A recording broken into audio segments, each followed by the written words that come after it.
सुजाब sir हजुर miss sir आराम हुनुहुन्छ हजुर आराम छु मिस सरले पिपी साइज फोटो बनाउँदै हुनुहुँदो रहेछ फोटोसपमा यो चाहिँ कसरी बनाउने सर प्रोसेस भनिदिनु न हुन्छ मिस यसलाई चाहिँ एउटा crop फोटो गर्ने, ल्याउने त्यो फोटोलाई क्रप गर्ने गरिदिने। हजुर यहाँ चाहिँ 1.2 1.4 गरिदिने हजुर 1.2 1.5 गरिदिने अनि यसलाई चाहिँ क्रप गर्ने यसरी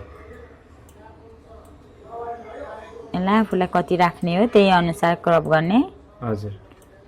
हजुर इन्सर्ट गरिदिने हजुर अनि यसलाई चाहिँ सब्जेक्टमा जाने सिलेक्टमा गएर सब्जेक्टमा जाने सब्जेक्टमा चाहिँ सिलेक्ट हुन्छ हजुर अनि यसलाई कन्ट्रोल सिफ्ट आई गर्ने अनि कन्ट्रोल एम गरेर चाहिँ यसलाई यता ल्याइदिने हजुर ओके गरिदिने ओके गरिदिने हजुर यहाँ फेरि कन्ट्रोल अल्ट आई गरेर यसको साइज मिलाउने यसको चाहिँ 1.2 1.4 गरिदिने रिजोल्युसन 300 राख्दिने रिजोल्युसन 300 राख्नुपर्छ हजुर हजुर अनि ओके गरिदिने अनि कन्ट्रोल एन गरेर चाहिँ 4x6 को एउटा पेपर क्रिएट गर्ने 4x6 को पेज लिएर आउने हजुर अनि यसलाई चाहिँ एमा गरेर राख्ने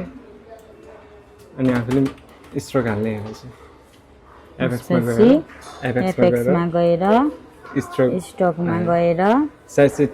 2 हुनुपर्छ पोजिसन आउटसाइड कलर ब्ल्याकमा ओके गरिदिनु हजुर अनि यसलाई चाहिँ अल्टसँग तान्ने अल्ट सिफ्टसँग तान्ने हुन्छ अल सिक्ससँग तान्ने हजुर अनि यसरी आफूले मिलाउँदै गयो भने चाहिँ अरूसँग तान्दै मिलाउँदै गयो भने यसरी चाहिँ हाम्रो पिपी साइज फोटो रेडी हुन्छ